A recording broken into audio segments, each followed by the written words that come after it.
Hello and welcome to a Kick Up the Glass with Ruby Jones on Planet Radio Huddersfield. This next half hour is dedicated to the composer who is a true visionary, a true original with a unique vision, or a talentless hack who makes the most mind-numbing music possible, depending on who you ask. During this programme we'll be exploring the life and work of the wonderful Philip Glass, exploring why his work has endured for so long, and there'll also be a fun quiz relating to one of his wackier pieces of music. I hope you all enjoy this brief Kick Up the Glass.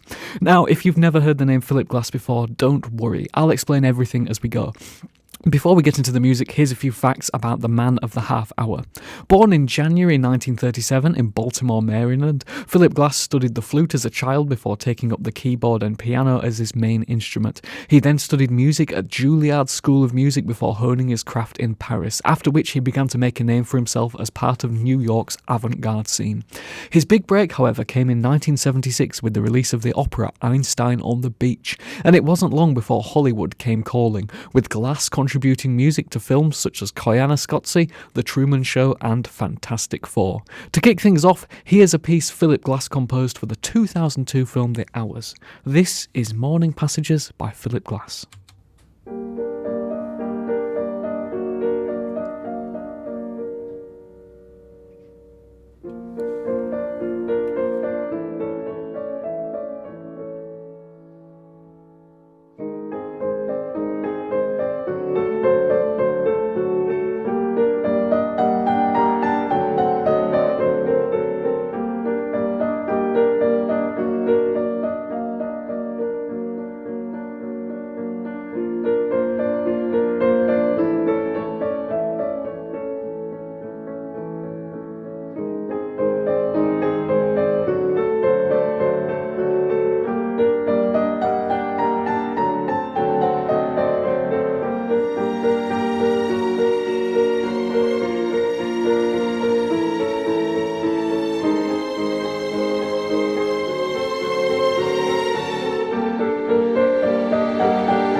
That was the lovely Morning Passages from the soundtrack to the 2002 film The Hours by Philip Glass. The time is just coming up to 2 o'clock. You're listening to A Kick Up the Glass with me, Ruby Jones, on Planet Radio Huddersfield. Still to come, we've got some more music from Mr. Glass. But first up, here's a brief little documentary piece all about how I came to discover the wonderful world of the one and the only Philip Glass. Recently, whilst I was lurking on one of my favourite strange corners of the internet, I came across a genuinely shocking and fascinating statistic. It was a list of the most performed living composers in the world today, and naturally at the top spot was John Williams. Think Star Wars, Jaws and Indiana Jones. In second place was Arvo Pärt, Estonian composer and leader of the Soviet avant-garde movement. And in third place was a name that I was vaguely familiar with but truly surprised me. And that was one Philip Glass. He's been parodied in The Simpsons and South Park, and yet I'm embarrassed to say that I know very little about a man who is lauded as one of the true originals in contemporary classical music. To find out more and to learn what makes his music sound so, well, Philip Glass, I spoke to a proper expert here at the University of Huddersfield. So my name's Bryn Harrison. I'm a professor of music at the University of Huddersfield. I've been teaching here for 18 years now, and I've been a professor since 2019. So how did you first hear the name of Philip Glass? I don't really know. I mean, certainly when I was at Leeds College of Music doing an undergraduate degree, we studied minimalism. So I remember as an undergrad being really struck by some of the early Philip Glass pieces. It was completely different to anything I'd ever heard before, and that very sort of pared down, stark minimalism really appealed to me. If you had to give a very brief description of minimalism to say someone who was a non-musician, how would you go about describing it? I mean, I think the first thing to say is that both Steve Reich and Philip Glass aren't very happy with the term minimalism. I think most composers don't like to be pigeonholed, but it is a style that we've come to associate with the work of Philip Glass. I would describe it as being highly repetitive music, often quite pared down, based on simple harmonic and rhythmic repeating patterns. Early minimalism tends to follow a process or a structure, so it's quite strict in terms of how the music is written. Later minimalism tends to take some of the repetitive ideas of earlier music, but to create more of a song structure or more of a narrative form within the compositions. You've done a lot of composition, and if you would talk about the compositional style, say of an early Philip Glass, say like something from Glassworks or something from Einstein on the Beach. Yeah. What makes that music? It's an impossible question. What makes that music so Philip Glass? Are there any little devices, tricks that he uses in there that just make it instantly so unique? Okay, well, I think his music's changed. I think the early works are characterised by what we sometimes call additive processes, which is where you take a musical line and then you repeat it and you add an extra note in, and then you repeat it again and you add another note in. So you get these da da da da da da da da da da da da da da da da, you know, and these lines get longer, and then he'll remove some notes from the start of the line. So these things are constantly expanding and contracting. And from Glass, that came initially from an interest in Indian music, which again uses these ideas of additive rhythm, additive patterns. One thing I really like about minimalism is there's almost like a contradiction between things going really quickly and things going really slowly. So you can have these sequences that seem to be going really, really fast. We get a lot of that in, say, Einstein on the Beach. But the actual harmonic sequences and the rate of the music is actually changing very slowly at the same time. And I find that a really interesting contradiction, you know, that it feels like it's going really quickly, but at the same time, we're just moving into this different space very, very gradually. The stat says he's the third most performed composer. Why do you think so many orchestras, so many solo pianists, so many ensembles, why do you think they perform the works of Philip Glass? Why do you think he's up there? Why do you think he's so high in that stat? It's difficult to say. I mean, I think when you have that kind of mass appeal, once you start to write film music and operas and that kind of thing, you're drawing on a larger audience. And once you've got a captive audience, you know, in terms of, you know, filling the Carnegie Hall, you've got to have a name of someone that people are actually going to come and hear. And I remember Philip Glass even being parodied in The Simpsons. You know, it's that level of popularity. But people like his music. I mean, it's, as I say, it's sort of harmonically quite simple simplistic. People kind of get drawn into this kind of harmonic lull that he sets up in his music. And then, when you start to write things like concertos and operas, you're moving away from the musical avant-garde, you're moving away from that more extreme tradition that he comes from, of those early experimental process-based works, into something which has more popularity, more general appeal, I think. All right, thanks very much. Thank you.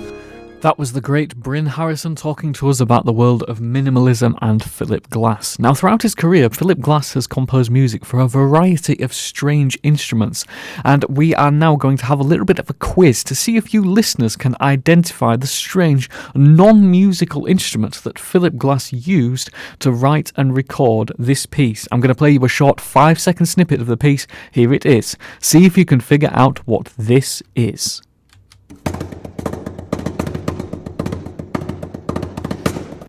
Can you guess what this strange non-musical instrument is? The answer will be revealed at the end of the show. We're now going to hear the piece that kick-started my strange love affair with this random 88-year-old American man. This is the opening to Philip Glass's 1982 album Glassworks, and what's unique about Philip Glass is he performs all his own piano. A lot of composers write for other pianists. Philip Glass performs it himself. This is the opening to his 1982 album Glassworks. This is creatively titled Opening from Glassworks by the great Philip Glass.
That was opening from Philip Glass's 1982 album Glassworks. It's currently 12 minutes past 2 and you're listening to A Kick Up the Glass from Ruby Jones on Planet Radio Huddersfield. For those of you just joining us, this is a half-hour programme dedicated to the great minimalist composer Philip Glass. Now, just before we enjoyed opening, I played a snippet of a famous Philip Glass piece composed for a rather unusual, non-musical instrument.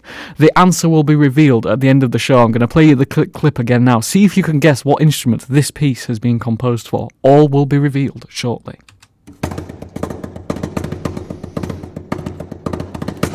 Now, the album Glassworks was Philip's attempt to introduce his unique style to a slightly more mainstream audience, and throughout the 1980s and 90s, thanks to his work on various film scores, beginning with 1982's Koyaanisqatsi, he began to find more and more commercial and popular appeal.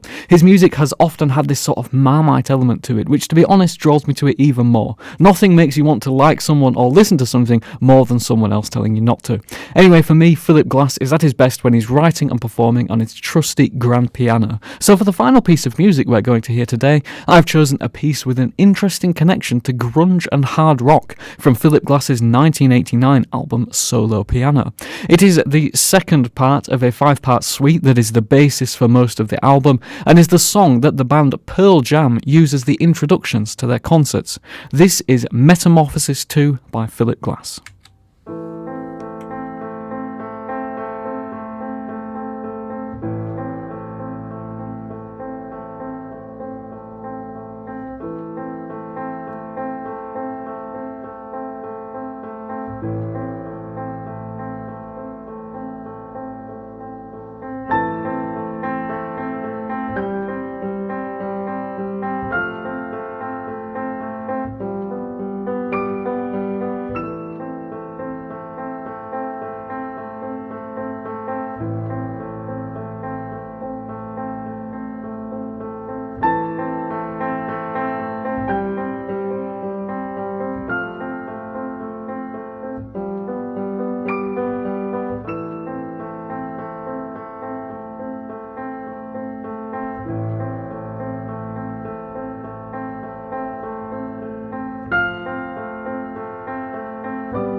That was Metamorphosis 2 from Philip Glass' 1989 album Solo Piano, and was actually the piece that formed the start of Morning Passages from the Hours, which opened this very programme. Now, throughout this programme, I've been teasing this composition by Philip Glass, which was recorded on a very peculiar non-musical instrument. So we're going to listen to it one last time before the truth is revealed. So here is the strange non-musical instrument composition. Do you think any of you correctly guessed what it is?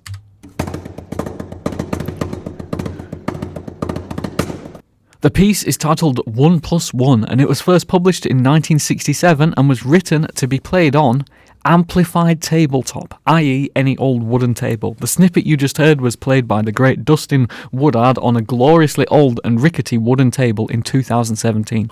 Interestingly enough, when Glass attempted to register the piece with the US Copyright Office, they refused to register it as they deemed it not a real piece of music but rather a theoretical model. We're now unfortunately nearing the end of this show. I'd like to thank you all for joining me. I hope you've all learned something new today, and thank you for joining me for a very brief Kick Up the Glass.